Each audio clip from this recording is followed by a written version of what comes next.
Assalamualaikum warahmatullahi wabarakatuh, Bapak Ibu guru hebat. Dalam kesempatan kali ini, saya ingin menyampaikan hasil diseminasi budaya positif aksi nyata modul 1.4, yaitu penyebaran pemahaman kepada rekan guru di SDIT Al-Bayyinah Garut. Izinkan saya memperkenalkan diri.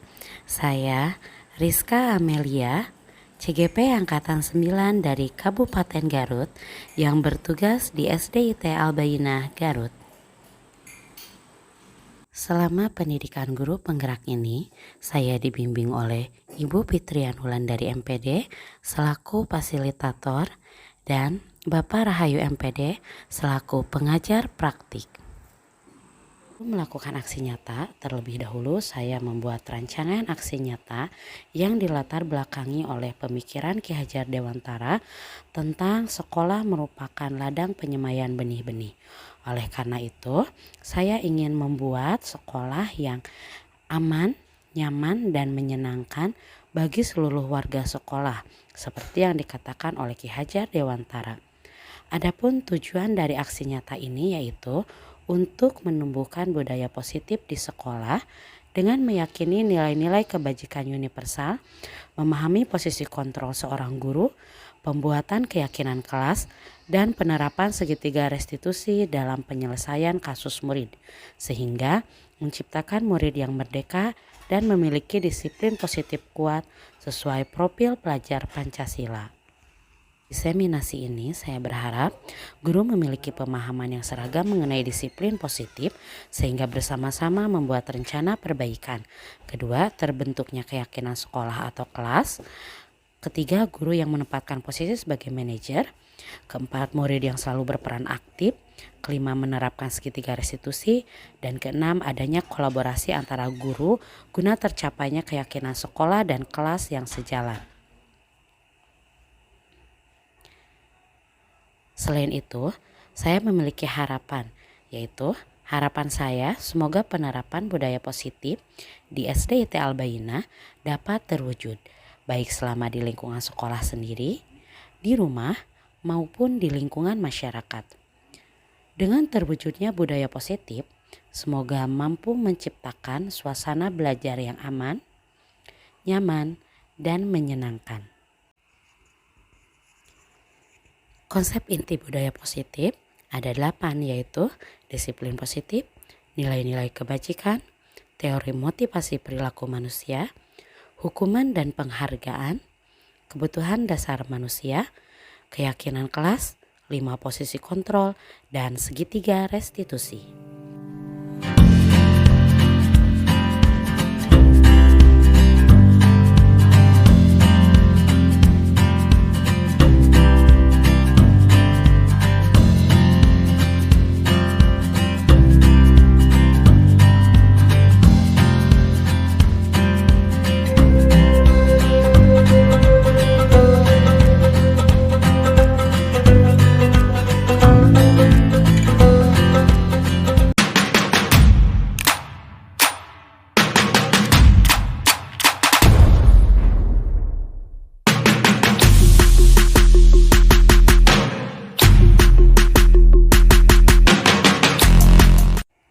Pada saat pelaksanaan diseminasi budaya positif pada tanggal 25 Oktober 2023, acara tersebut dibuka oleh Ibu Popi Nur Ajijah SPDI selaku Kepala SDIT Al-Bayyinah Garut. Bismillahirrahmanirrahim. Assalamualaikum warahmatullahi wabarakatuh. Waalaikumsalam warahmatullahi wabarakatuh. Alhamdulillahirabbil alamin wassalatu wassalamu ala asrofil anbiya'i wal mursalin wa ala alihi wa sahbihi ajma'in. Marilah kita panjatkan puji dan syukur kehadirat Allah Subhanahu wa taala karena atas rahmatnya kita dapat berkumpul pada hari ini. Shalawat serta salam kita curah limpahkan kepada Nabi besar kita Nabi Muhammad SAW serta kepada keluarganya, sahabatnya, serta sampailah kepada kita selaku umatnya. Bapak dan Ibu yang saya hormati, pada kesempatan kali ini izinkan saya memaparkan sedikit terkait kegiatan dari calon guru penggerak Ada beberapa peran yang harus dilakukan oleh guru penggerak, yaitu yang pertama adalah menjadi pemimpin pembelajaran yang mendorong kesejahteraan ekosistem pendidikan di sekolah. Lalu menggerakkan komunitas belajar untuk rekan guru di sekolah atau di satuan pendidikan lainnya. Lalu menjadi coach bagi guru lain terkait pengembangan pembelajaran di sekolah. Lalu membangun kepemimpinan siswa di sekolah dan membuka ruang diskusi positif dan kolaborasi antara guru untuk meningkatkan kualitas pembelajaran. Dan pada hari ini, calon guru penggerak dari SDIK Al-Bainah, sekolah kita akan melaksanakan salah satu dari para guru penggerak tersebut, yaitu membuka ruang diskusi positif dan kolaborasi antara guru untuk meningkatkan kualitas pembelajaran, khususnya di SDIK Al-Bainah. Dan insya Allah sekolah mendukung seluruh kegiatan yang akan dilaksanakan oleh guru penggerak, dan semoga Bapak dan Ibu guru yang lainnya bisa ikut pendidikan calon guru penggerak di angkatan selanjutnya. Semoga dengan pendidikan guru penggerak ini dapat meningkatkan kompetensi dari calon guru penggerak tersebut dan mampu menggerakkan komunitas belajar, khususnya di sekolah kita di SDIK Al-Bainah, serta bisa membawa pengaruh dan dampak positif yang bisa membawa sekolah ke arah yang lebih baik. Sekian yang dapat saya sampaikan. Selamat mengikuti diseminasi budaya positif dari calon guru penggerak SDIK Al-Bainah dari Ibu Hemi, Ibu Rizka, dan Pak Ibra. Kita mulai acara ini dengan mengucapkan Bismillahirrahmanirrahim. Sekian, wassalamualaikum warahmatullahi wabarakatuh. Setelah pembukaan, dilanjutkan dengan sesi diseminasi yang dipimpin oleh pembawa acara, yaitu Ibu Nurul Fitri SPD selaku rekan sejawat dari saya selaku CGP. Assalamualaikum warahmatullahi wabarakatuh. Alhamdulillahirrahmanirrahim. Wabillahi nasta'in ala umuri dunya waddin wa ala alihi wa sahbihi ajma'in. Sayyidina Muhammad ibn Abdillah amma ba'd.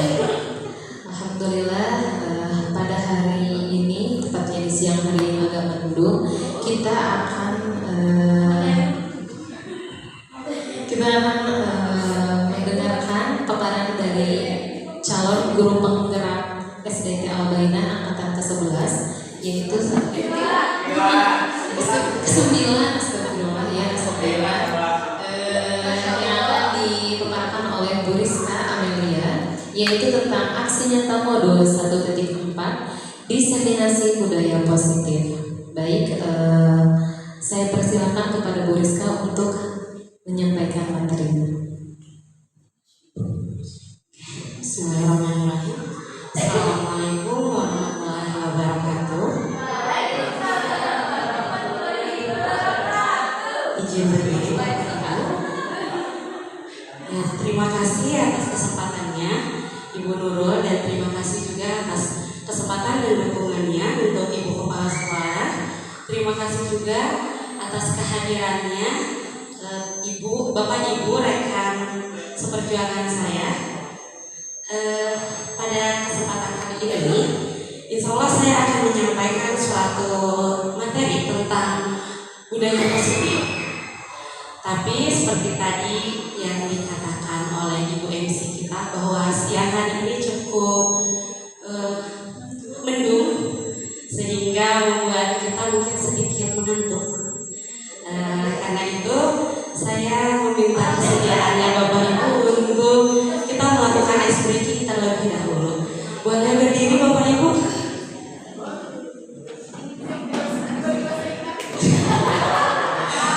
Oke, Bapak Ibu, kita akan bermain berhitung ya. Hitungan 1, 2, 3-nya. Yang 3 harus jongkok. 1, 2, 3. Nanti balik lagi 1, 2, 3. Pokoknya yang 3 jongkok. Oke? Ya, yang udah 3 1 lagi. Pokoknya yang 3 jongkok. Awas kanan kirinya jangan ingin jongkok. Oke, siap? Berhitung mau dari belakang mau dari depan? Oke, dari depan siap. Dari Bu Irma siap ya? 1, 2,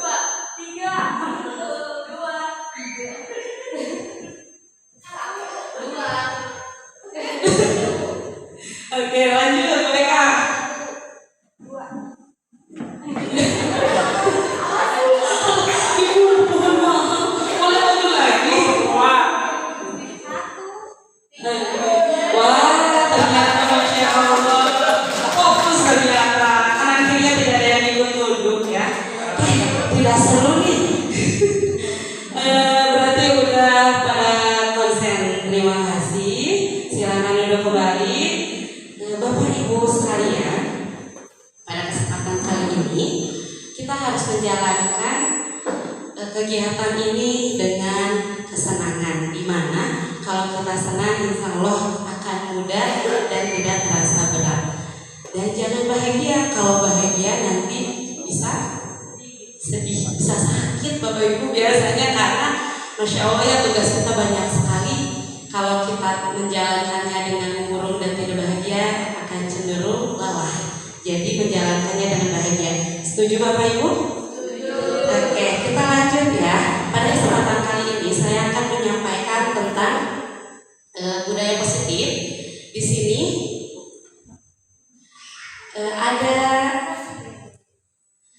konsep dasar budaya positif. Ada 8 yang akan saya paparkan.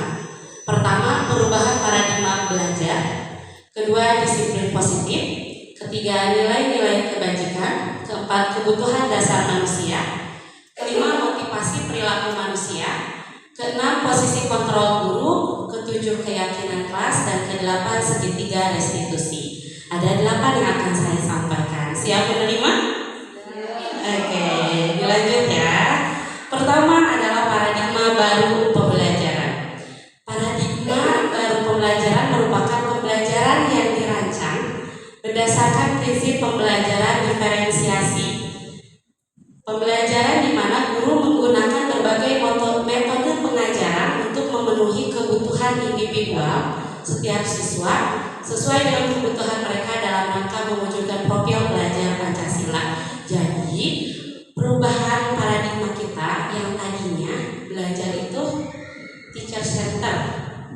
Nah sekarang kita harus merubahnya menjadi student center, atau pembelajarannya itu harus berharga kepada murid. Yang mana murid kita itu sama gak sih kemampuannya Bapak Ibu? Berbeda. Kemudian latar belakangnya sama enggak? Profil keluarganya sama beda. Nah oleh sebab itu kita harus memperhatikan hal-hal tersebut, di mana ketika kita melakukan suatu asesmen awal, kita mengetahui hal tersebut. Nah hal-hal tersebut harus diperhatikan oleh kita. Jangan sampai kita menyamaratakan, oh hari ini pecahan, penjumlahan pecahan, caranya dari si anak A sampai anak Z sama. Nah itu yang selalu kita lakukan. Seharusnya kalau misalnya A sampai B dia cepat, kita kasih soalnya tinggi atau materinya yang tinggi. Nanti kalau yang di C sampai E agak lambat, kita kasih materinya dengan permainan. Pokoknya yang sesuai kebutuhan muridnya. Itu untuk paradigma baru pembelajaran. Yang kedua, nah ada miskonsepsi tentang teori kontrol. Di sini yang pertama, ilusi guru mengontrol murid. Miskonsepsi itu apa sih? Jadi konsep yang sebenarnya salah selama ini ya. Nah yang pertama yang salah itu ilusi guru mengontrol murid. Nah sementara kontrol itu adalah hak pribadinya, hak dirinya sendiri. Kalau anak gak mau guru paksa segimanapun, mau guru marah ngasih hukuman segimanapun, anaknya akan bisa berubah enggak? Enggak, karena kontrolnya ada pada dirinya sendiri. Nah kita selama ini si anak ini kalau udah dipanggil, udah dijebrek, udah diambekkan, pasti berubah. Padahal tidak. Oke lanjut. Yang kedua, ilusi bahwa semua penguatan positif efektif dan bermanfaat. Ada penguatan positif, misalnya kita harus sedekah setiap hari untuk atau orang-orang yang membutuhkan di sekitar sekolah kita. Bagus nggak program tersebut? Bagus. Tapi tidak selamanya yang bagus itu tepat untuk anak-anak. Bisa jadi anak-anak di kelas kita hanya yang seharinya bekal 5.000, terus harus kita paksa sedekah setiap hari. Dia sendiri ongkosnya pulangnya jalan kaki, mau gimana? Nah itu tidak selamanya penanaman atau penguatan positif itu efektif untuk semua. Kita harus melihat mana yang efektif, mana yang sesuai, karena tidak semua. Jadi bisa jadi budaya suatu sekolah kita mungkin akan berbeda penerimaannya oleh anak di kelas kita. Jadi kita sendiri di kelas harus punya penguatannya lagi, karena bisa jadi program sekolah tidak selamanya benar-benar benar bagus, jadi dikuatkan lagi di kelas oleh Bapak Ibu. Jadi lanjut yang ketiga, ilusi bahwa kritik dan membuat rasa bersalah mampu menguatkan karakter. Nah di sini pas saya belajar tentang teori ini benar-benar merasa tertampar karena mungkin yang Bapak Ibu tahu saya orang yang tidak bisa marah. Dan ketika saya menegur anak-anak dengan melakukan hal tersebut, saya membuat anak merasa bersalah. Saya membuat anak merasa sampai nangis, mungkin merasa menyadari kesalahannya. Padahal itu salah ternyata, karena justru akan mental mereka yang terkena oleh kita. Nah itu kurang tepat sebenarnya. Kemudian yang keempat, ada ilusi bahwa orang dewasa berhak memaksa kita sendiri. Kalau dipaksa sama suami ibu deh, sama istrinya bapak-bapak, kalau dipaksa pagi-pagi atau misalnya bapak-bapak, cukur rambut, padahal alimen ya anaknya, kira-kira bakal ngambek tuh, ngambek ibu atau senang hari minggu teh ulah keluar wae di bumi yuk cali kaki hoyong quality time sama suami ibu teh. Padahal ibu-ibu teh hoyong jalan-jalan, kira-kira ambek tuh. Ibu-ibu lamun di sana hoyong jalan-jalan bapak-bapak piwaran dipaksa di bumi, ambek tuh kira-kira. Nah, di sini anak pun sama. Kita nggak boleh memaksa anak, kita harus menumbuhkan kesadaran anak, bukan memaksa anak. Oke, dilanjut. Nah, di sini selanjutnya ada paradigma stimulus respon ke pendekatan teori kontrol. Di sini stimulus responnya yang pertama, realitas kebutuhan kita sama. Padahal sami itu kebutuhan buluna sareng buluril berbeda. Kebutuhan kelas salman sareng kini sami beda. Nah, di sini teori sebenarnya harusnya kebutuhan kita itu berbeda. Terus selanjutnya semua orang melihat hal yang sama. Misalnya ya kita sering kayak gini di kantor. Ibu tuh si ibu teh meni pulang teh sedang gak ada responsabilnya misalnya teh. Yang kita lihat sama. Padahal bisa jadi anak tersebut sedang memerlukan atau dia sedang memerlukan atau memiliki kebutuhan ingin diperhatikan, bukan tidak sopan. Nah, pandangan kita selama ini sama si A sopan. Padahal ternyata si A butuh perhatian sebenarnya. Dia kan ingin ditegur, ingin ditaros, bukan sopan. Nah, itu yang selama ini kita terapkan. Lanjut ada, kita mencoba mengubah orang agar berpendapat sama dengan kita. Boleh kan? Jangan begitu, saya dan Bulu dan Ibu Dwi pun bisa jadi berbeda caranya. Terus kalau saya maksa misalnya, Bu ayo kieu, Bu ayo kieu, emang bakal tepat? Tidak, sama halnya pun dengan anak-anak. Di sini perilaku buruk dilihat sebagai suatu kesalahan tadi. Padahal yang buruk belum tentu salah, tapi itu kebutuhan anak-anak. Terus ada orang lain bisa mengontrol saya, bisa nggak? Kalau kita punya barang, orang lain maksa yang mungkin kan mungkin dipasitkan. Tetap aja kita yang punya kontrolnya. Kemudian saya bisa mengontrol orang lain, itu pasti tidak tentu. Yang sebenarnya orang lain tidak bisa kita kontrol. Kemudian pelaksanaan ada pada saat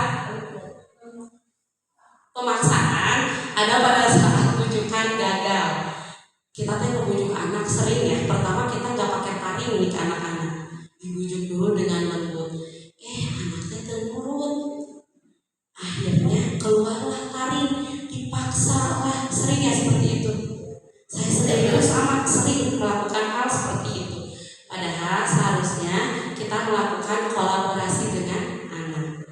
Kemudian ada model berpikir menang dan kalah. Tidak ada siswa yang menang, tidak ada siswa yang kalah, tapi semuanya adalah pejuang. Oke, lanjut. Di sini kita lanjut ke disiplin positif. Disiplin positif adalah pendekatan dalam mengelola perilaku dan mendidik anak yang berfokus pada pengembangan hubungan yang saling menguntungkan antara orang tua atau pendidik dengan anak. Pendekatan ini berlandaskan pada kerangka kerja penuh kasih, kesadaran, dan pengertian terhadap anak dengan tujuan mengajarkan keterampilan sosial, mengelola emosi, dan tanggung jawab. Di sini disiplin positifnya nggak boleh memaksa.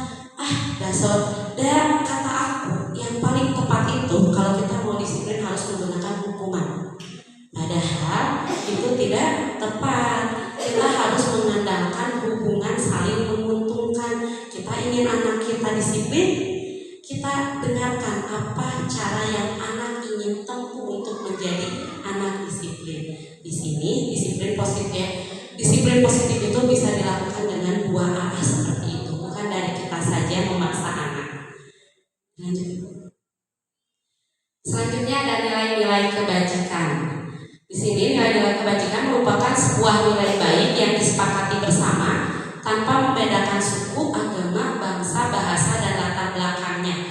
Contoh nilai kebajikan dari instansi atau organisasi ada 3. Yang pertama dari profil pelajar Pancasila, yaitu yang seperti kita ketahui beriman dan bertakwa kepada Tuhan Yang Maha Esa, kemudian berakhlak mulia, mandiri, bernara kritis, berkebinekaan global, bergotong royong, dan kreatif.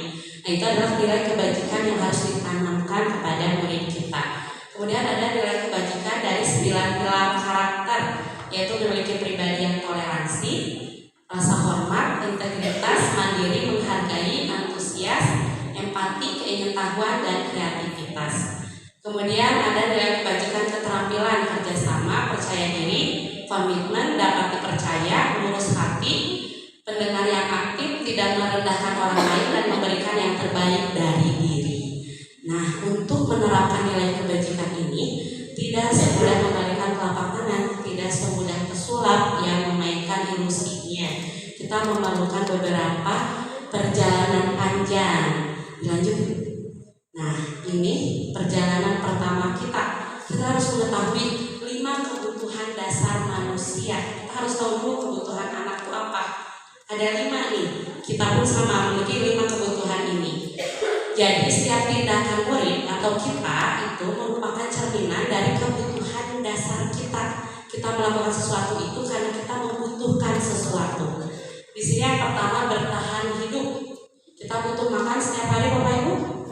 Butuh mandi, butuh rumah, butuh baju, pakaian. Nah, itu kebutuhan yang pertama kita. Kedua, kasih sayang dan rasa diterima. Coba kira-kira kalau di sekolah kita sebagai guru misalnya nggak diterima sama semua, enak nggak?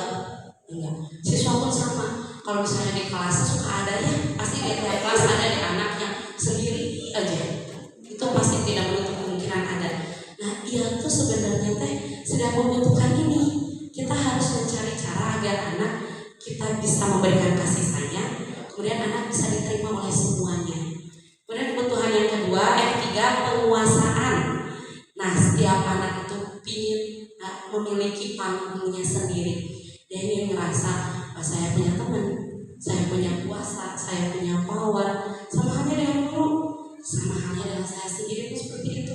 Saya ingin di depan anak-anak saya terlihat mampu. Bapak Ibu pun pasti seperti itu. Nah, anak-anak pun sama seperti itu. Mereka ingin punya panggung. Makanya di dalam peran guru penggerak, kita harus memberikan kesempatan untuk anak menjadi seorang pemimpin. Dilanjut yang keempat, kebebasan, yaitu kemandirian, otonomi, memiliki pilihan, dan mampu mengendalikan arah hidup. Anak maunya kalau belajar itu dengan cara misalnya permainan yang menyenangkan. Itu harus diperhatikan. Kalau ada di kelas anak yang ketika belajar nguap atau pihinya keluar terus, nah dia sedang membutuhkan kebebasan. Kita sebagai gurunya harus langsung tahu, oh ini lagi butuh kebebasan, ganti, ayo kita belajar di lapang. Kita sebagai guru harus seperti itu. Kemudian kesenangan, kebutuhan untuk mencari kesenangan bermain dan tertawa. Kalau anak-anak di kelas tegang terus gak masuk itu pelajarannya, Bapak Ibu. Aku saja, saya itu kalau misalnya lagi tegang banget deg-degan, itu gak masuk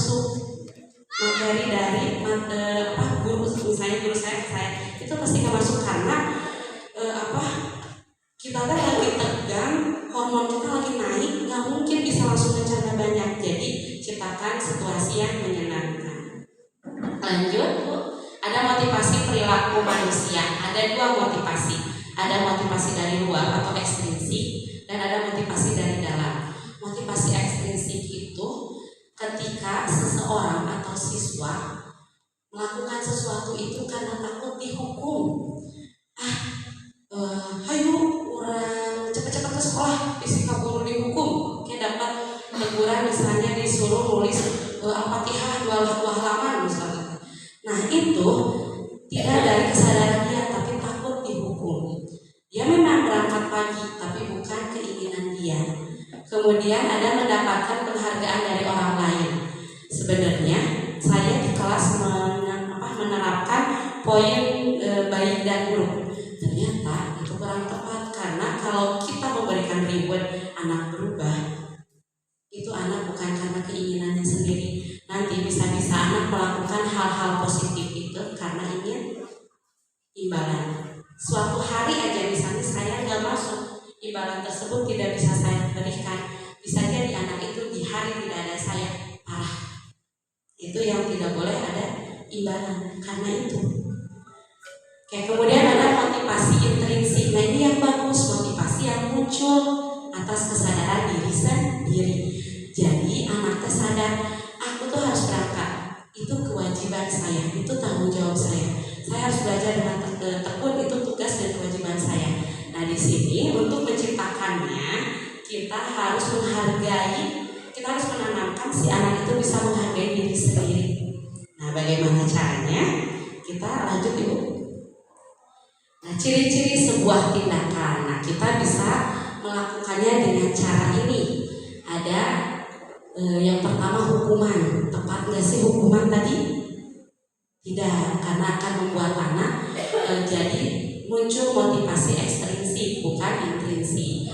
Anak terus hukuman itu biasanya kita refleksi bareng-bareng.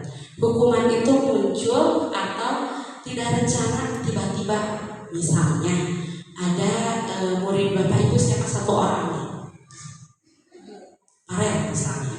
Oke, Farel kesiangan datang. Terus sama kita, sama Bu Luna, tiba-tiba langsung, Farel kenapa sih kamu kesiangan? Farel Ibu nggak mau tahu ya. Kamu sekarang keliling lapangan 10 kali. Itu dadakan tanpa rencana. Anak pun tidak akan menerima, menjalankannya karena takut, tapi sambil marah-marah. Itu biasanya anak. Kemudian murid dibuat tidak nyaman. Nyaman gak sih kira-kira kalau lari di lapangan? Semua anak pada melihat Farel. Nyaman gak anak? Enggak. Kemudian sikap guru terlalu memonitor murid. Guru teh ya, biar anak disiplin ditinggal terus, perhatikan terus. Guru juga was-was. Aduh kalau anak aku melakukan kesalahan, aku takut nih nanti ada obrolan, pasti akan seperti itu. Karena kita terbiasa menerapkan hukuman. Lanjut, ada restitusi. Yang kedua bukan. Yang kedua konsekuensi. Di sini ada konsekuensi lebih terencana, tidak seperti tadi satu arah langsung gurunya memarahi, langsung gurunya memberikan hukuman. Kalau konsekuensi biasanya kita lakukan di awal tahun ajaran. Kita bikin kontrak belajar, kesepakatan kelas, segala macam bla bla bla. Iya, anak udah tahu konsekuensinya. Kalau dia melakukan kesalahan, dia akan dihukum seperti ini. Dia akan mendapatkan konsekuensi seperti ini. Tapi anak dibuat tidak nyaman tetap. Jadi kalau misalnya anak langkah istilahnya, langkah nanti kekebak, langkahnya tuh gak kuat karena takut ada aturan itu. Anak gak akan benar-benar berkembang karena takut mau bertindak apapun. Kemudian sikap guru selalu monitor murid, ditinggal terus. Isi misalnya tadi Farel tidak melakukan kesepakatan kelas, ditinggal terus. Terus yang ketiga ada restitusi. Nah ini yang paling tepat untuk kita terapkan Bapak Ibu, di mana restitusi itu yang pertama proses menciptakan bagi murid murid untuk memperbaiki kesalahannya. Jadi tidak kita langsung berikan teguran atau hukuman, tapi kita ajak diskusi. Nih, Bapak Ibu sama Ibu Kepala Sekolah, kalau kesiangan mau nggak langsung dihukum? Enggak. Dihukum langsung, misalnya jebret sama Bu Pope diturunin apa misalnya? Enggak kan?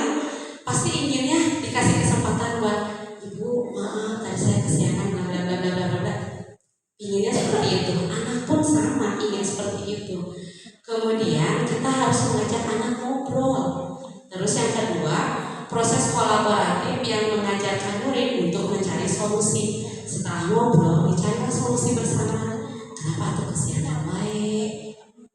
Gimana coba biar gak kesiangan lagi? Sampai ketemu titik terangnya. Kayak kita, kenapa tuh kesiangan baik? Oh, kumaha pamit misalnya Ibu melakukan ini, kata Bu. Kita juga senang kan kalau dikasih kesempatan gitu. Anak pun sama. Oke, lanjut. Dilanjut Ibu. Di sini ada 5 posisi kontrol guru. Biar kita bisa menerapkan restitusi tadi, kita harus tahu 5 posisi kontrol guru. Yang pertama, penghukum. Kira-kira penghukum tepat nggak untuk menerapkan restitusi tadi? Tidak. Yang ada akan membuat anak tidak nyaman tadi. Penghukum itu satu arah. Anak tidak tahu dia lagi salah, anak nggak nyadar dia salah, dihukum. Atau anaknya berkilir, kenapa tuh saya dihukum? Anaknya nggak nyadar bahwa salah. Yang kedua, membuat merasa bersalah. Nah ini yang selama ini saya lakukan sebelum bertemu dengan PPG, Guru Penggerak CGP. Di sana saya biasanya ngajak ngobrol anak, iya, tapi ngajak ngobrolnya bukan cari solusi. Saya suka, kenapa aku nak? Kamu gak kasihan ke mama udah bayar sekolah mahal-mahal? Kamu gak kasihan ke mama udah kerja capek-capek buat kamu? Tuh anak nangis ya, tapi nyaman gak? Enggak, anak juga gak sadar. Terus anak juga akan sedih, yang ada malah mentalnya. Ada tuh kasus kemarin anak yang langsung akhirnya tantrum. Aku berdosa sekali. Nah itu yang kena mentalnya, bukan anak sadar. Aku berdosa, aku punya salah banyak. Itu karena kita berperan sebagai pembuat rasa bersalah. Itu belum tepat. Ketiga, ada sebagai teman. Suka gini misalnya, ih atuh aja membal wae, kayak membal aja ibu diajarin lain anak. Iya, tapi anak nurut karena nyaman dengan kita. Cuman batasan antara guru dan anak akan sedikit terganggu.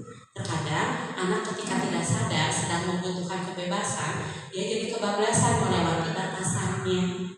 Kemudian keempat, sebagai pemantau di sini memang lebih efektif karena kita melihat, oh anak ini tidur di kelas terus sepertinya sedang butuh kebebasan. Si anak ini memang kita memantaunya, mengidentifikasi anak, tapi ini pun masih kurang tepat. Akan capek juga untuk kitanya kalau terus-terusan memantau anak. Nah, kita bisa tenang, tapi anak juga bisa kita arahkan sesuai fitrahnya, sesuai kodrat alam dan zamannya. Bila kita menjadi seorang manajer, apa itu manajer? Orang yang mengarahkan. Manajer itu atasan, tapi dia memenuhi kebutuhan kita. Digaji nggak sama seorang manajer? Digaji, dikasih jalan nggak, dikasih solusi. Kita punya target ini. Ayo kita jalanin bareng-bareng. Perlu apa? Ada manajer gitu kan? Perlu apa? Perlu mobil kanvas pak buat promosi, disediain. Nah kita juga seperti itu, sebagai seorang guru harus seperti itu. Anaknya butuh apa? Anaknya maunya apa? Kita ajak diskusi. Oke, saya sediakan, tapi kamu bersedia nggak untuk memperbaiki diri? Nanti di sana ada cara-cara seperti itu. Nah, untuk kita mengetahui menjadi manajer yang tepat, yang baik itu, di sini. Nah, di manakah posisi kita, Bapak Ibu tadi penghukum, kemudian pembuat rasa bersalah, teman, mengontrol, atau menjadi manajer? Kira-kira posisi Bapak Ibu sekarang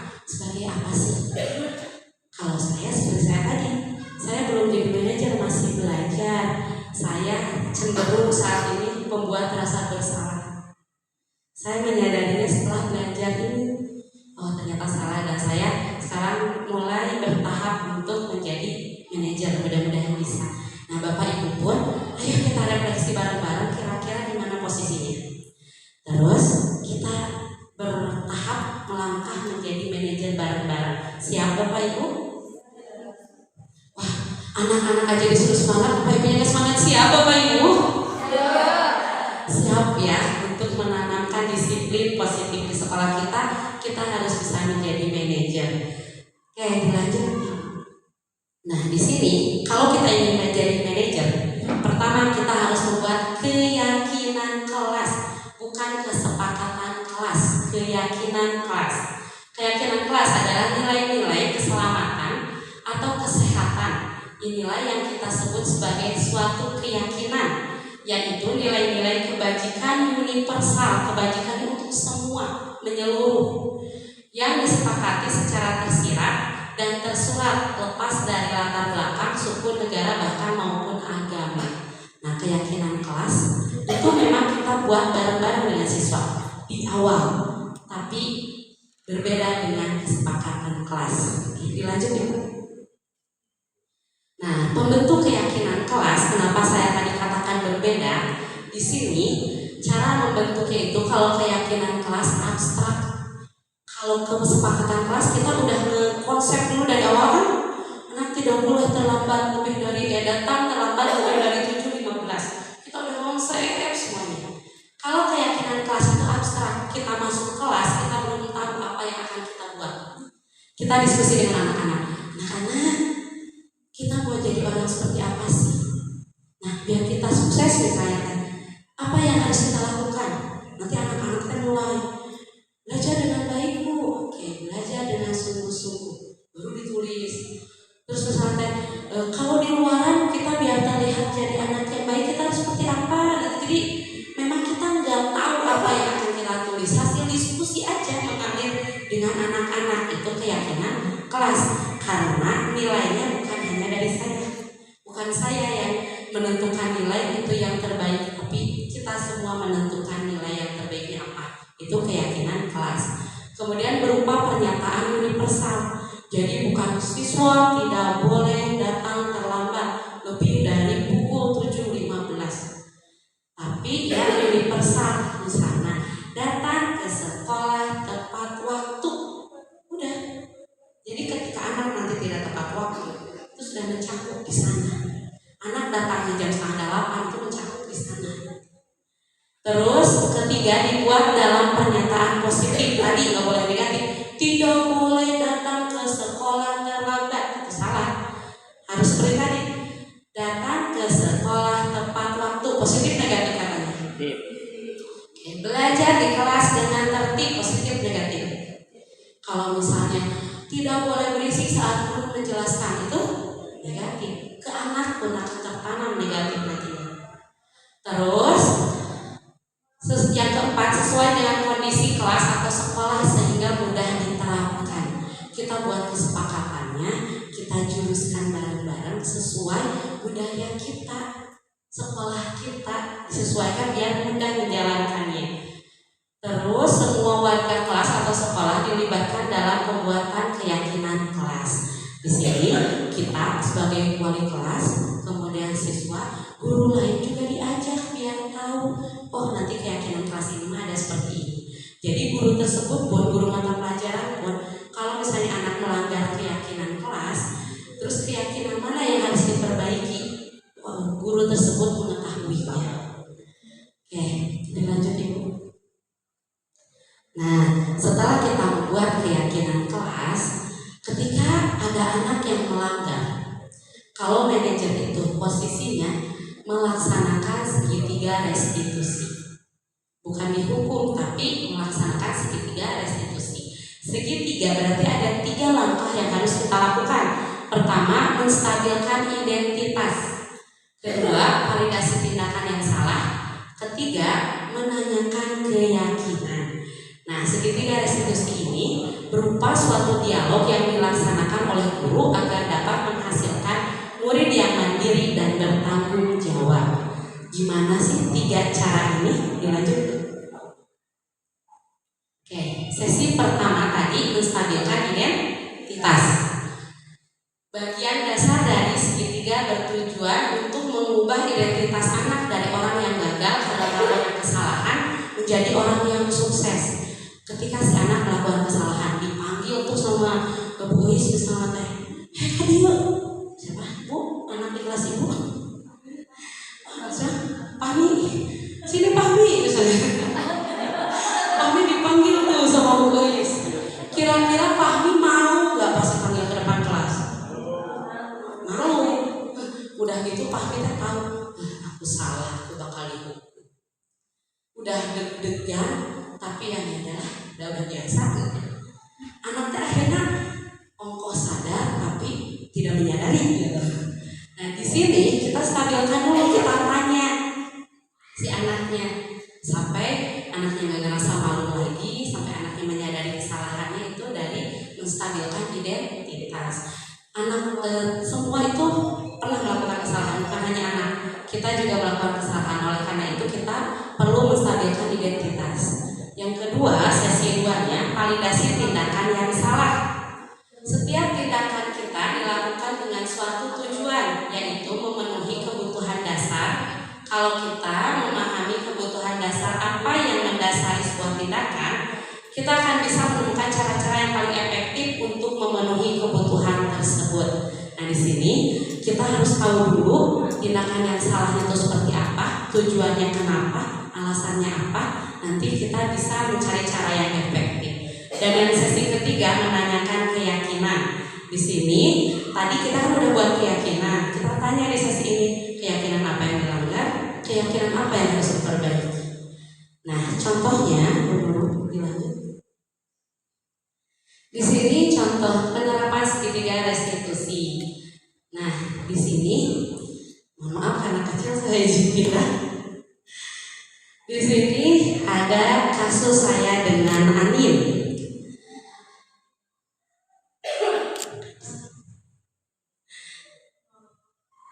Nah, Anin itu pernah berantem dengan Cheryl karena kakinya terinjak oleh Cheryl. Terus Anin mendorong Cheryl sampai Cheryl terjatuh dan menangis. Di sana tentu yang saya perbaiki adalah sikap Anin. Yang pertama saya perbaiki adalah sikap Anin. Di sini saya bertanya, menstabilkan identitasnya terlebih dahulu. Anin, ibu kemarin mendengar dari KM kita, kamu dengan Cheryl berantem, bertengkar. Nah, ditanya dulu, jangan langsung menghakimi. Terus di sini Anin menjawab, iya Bu, aku berantem sama Cheryl. Soalnya aku lagi marah. Kata Anin teh. Terus bertanya lagi, marah kenapa? Ada kejadian apa? Identitasnya dikuatkan dulu. Terus kata Anin teh, jadi Cheryl itu kan lagi duduk di jendela, didorong sama teman laki-laki. Terus jatuh ke kaki Anin karena Anin ada di depannya.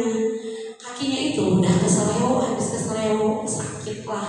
Marah akhirnya mendorong Cheryl. Terus di sana saya jawabannya di sini menstabilkan identitasnya. Oh begitu, wajarlah kalau kamu marah ya. Ibu pun akan marah kalau hal tersebut terjadi ke ibu gitu. Pasti dong kita juga marah kalau kaki yang sakit diinjak gitu.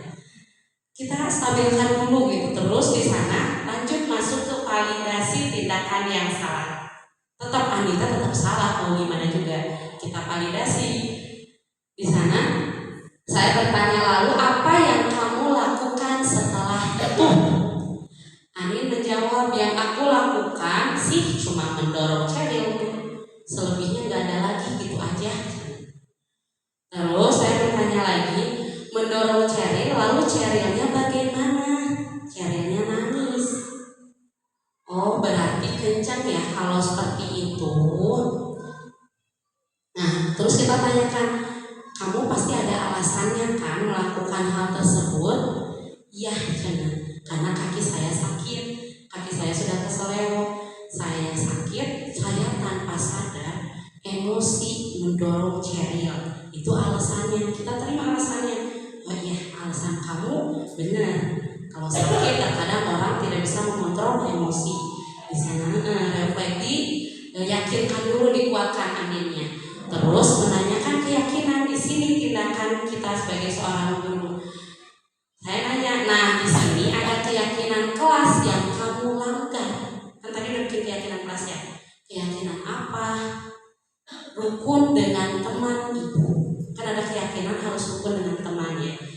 terus berantem, berarti nggak rukun, itu yang dilanggarnya.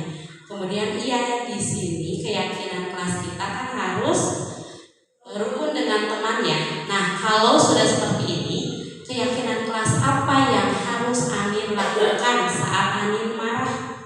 Jadi untuk kita marah, apa yang harus kita lakukan? Di keyakinan kelasnya, Anin berpikir kayaknya kita harus ngejauhin dulu orangnya sampai tenang, baru nanti kita ngobrol. Misalnya kita ngobrol, Cheryl aku tadi sakit, nanti kan Cherylnya nyadar, baru minta maaf.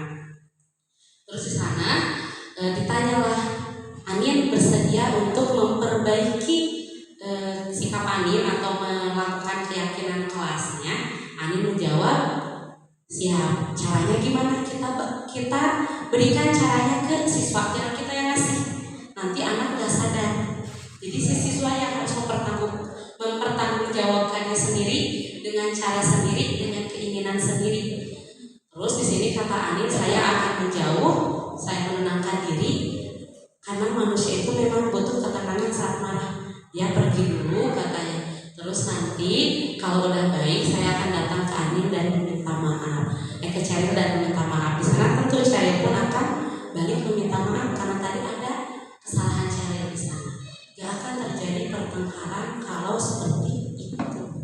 Terus anak pun sadar karena kesadarannya sendiri. Dan tindakan minta maaf tidak kita paksa. Udah lebih baik maafkan itu Kak Cheryl, nggak boleh seperti itu. Tetap harus Anin yang sadar sendiri.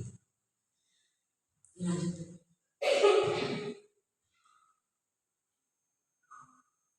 Oke, ada yang ingin ditanyakan Bapak Ibu? Materinya sudah selesai. Bu Nur, saya selesai materinya. Maka saya serahkan kembali.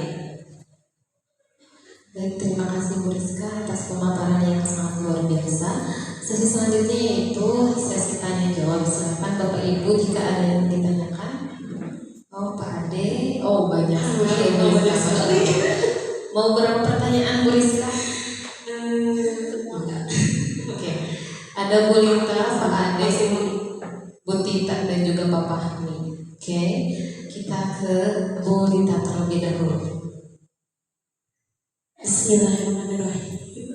Ibu izin bertanya, tadi di poin pertama ada tentang disiplin. Saya mau bertanya, bagaimana cara mendisiplinkan siswa, terutama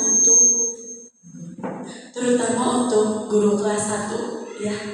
Bagaimana cara mendisiplinkan siswa agar siswa itu tidak merasa bahwa dia itu merasa tertekan sama membuat merasa tertekan dan terancam. Bagaimana caranya Ibu, terutama untuk di kelas 1?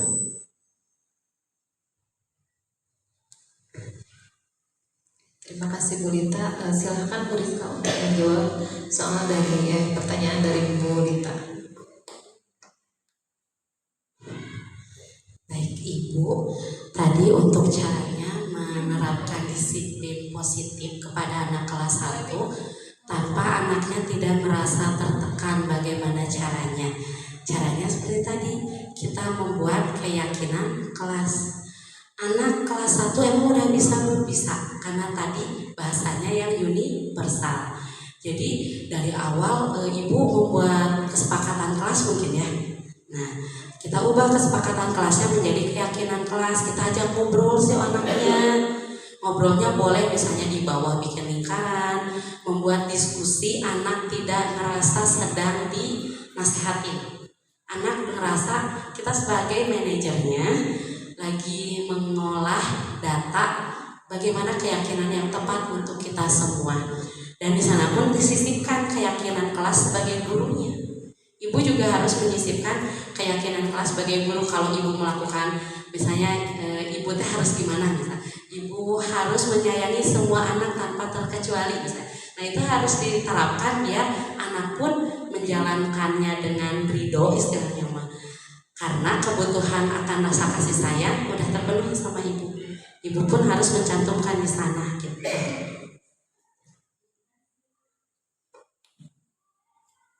Bagaimana Bu Lita, apakah sudah Jelas? Oke. Selanjutnya tadi ada Pak Ade sama Pak Fahmi ya.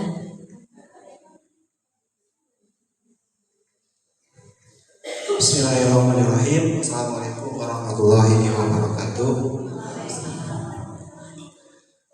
Terima kasih pada Bu Rizka. Tadi Ibu memaparkan mengenai guru sebagai manajer. Yang saya mau tanyakan, bagaimana cara yang efisien caranya? Terima kasih. Assalamualaikum warahmatullahi wabarakatuh. Baik, terima kasih Pak Ade. Maka Ibu langsung dijawab. Boleh. Cara menjadi manajer yang tepat mungkin yang efektif, kita harus menjalankannya dari sesuai urutan. Pertama, Pak Ade harus menentukan dulu Pak Ade posisinya sekarang sedang jadi apa. Kalau misalnya posisinya masih belum menjadi manajer, Pak Ade berusaha menjadi manajer dulu, mempelajari dulu manajer yang baik itu seperti apa. Guru yang posisinya sebagai manajer yang baik itu seperti apa dipelajari. Setelah itu Pak Ade tahu dan siap untuk menjadi manajer, buat keyakinan kelas bareng-bareng. Kalau aku kan guru dari Pak Ade bukan wali kelas misalnya, Pak Ade bisa ketika guru sedang membuat keyakinan, Pak Ade masuk. Setelah ada keyakinannya, terus ketika posisi manajer yang efektif itu terlihat atau jelas nyata terlihat gitu ketika ada masalah. Pak Ade pas ngajar pasti anak berbuat masalah pasti ada ya, misalnya tidak mendengarkan dan lain sebagainya. Nah, peran Pak Ade sebagai manajer di sana, biar menjadi lebih efektif, Pak Ade harus melakukan segitiga restitusi tadi. Dari mulai pertama menstabilkan identitas, kemudian kedua validasi tindakan yang salah, dan yang ketiga menanyakan keyakinan. Nah, menjadi manajer yang baik di sana, ketika anak bersalah, lakukanlah segitiga restitusi. Ketika anak sedang merasa butuh perhatian, jadilah teman. Manajer itu teman iya, penghukum iya, pokoknya semuanya. Tapi menghukumnya dengan cara tadi melakukan segitiga restitusi. Itu untuk menjadi manajer yang baik. Jadi kita harus melakukan segitiga restitusi dalam menyelesaikan masalah, menjadi teman saat pelaksanaan, kemudian menerapkan pembelajaran yang berhamba pada anak. Terima kasih Bu Rizka. Bagaimana Pak Ade? Apakah sudah cukup? Ya. Selanjutnya tadi ada dari Papa. Assalamualaikum warahmatullahi wabarakatuh. Pertanyaan dari saya adalah bagaimana cara menilai dan mengevaluasi budaya positif tadi, gimana caranya? Terima kasih.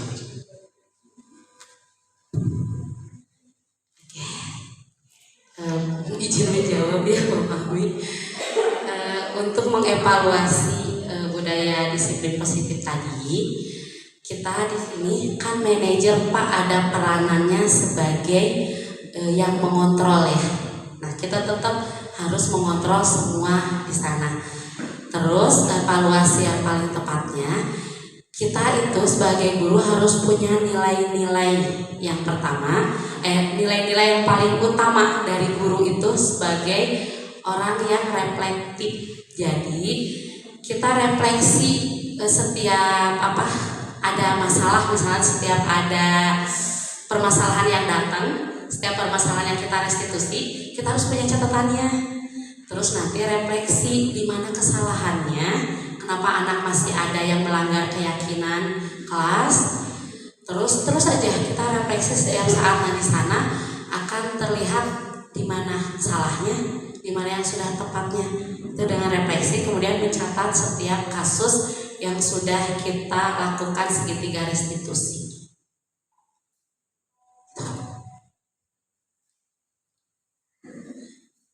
Bagaimana Pak Fahmi? Apakah sudah cukup? Ya. Selanjutnya, apakah ada yang ingin ditanyakan kembali? Oke, mungkin sudah jelas ya pemaparan dari Bu Rizka. Rizka. Alhamdulillah, pemaparan dari Bu Rizka sangat luar biasa. Terima kasih saya ucapkan kepada Bu Rizka dan juga Bapak Ibu yang telah bertanya. Kita ucapkan hamdalah bersama-sama. Alhamdulillahirabbil alamin. Selain melakukan aksi nyata berbagi pemahaman kepada rekan sejawat, saya juga melakukan aksi nyata yaitu menyusun keyakinan kelas bersama kelas 6 Salman Al-Farisi. Apa itu keyakinan kelas? Keyakinan kelas merupakan salah satu metode yang dapat digunakan untuk menimbulkan kembali disiplin positif yang timbul karena motivasi di dalam dirinya sendiri.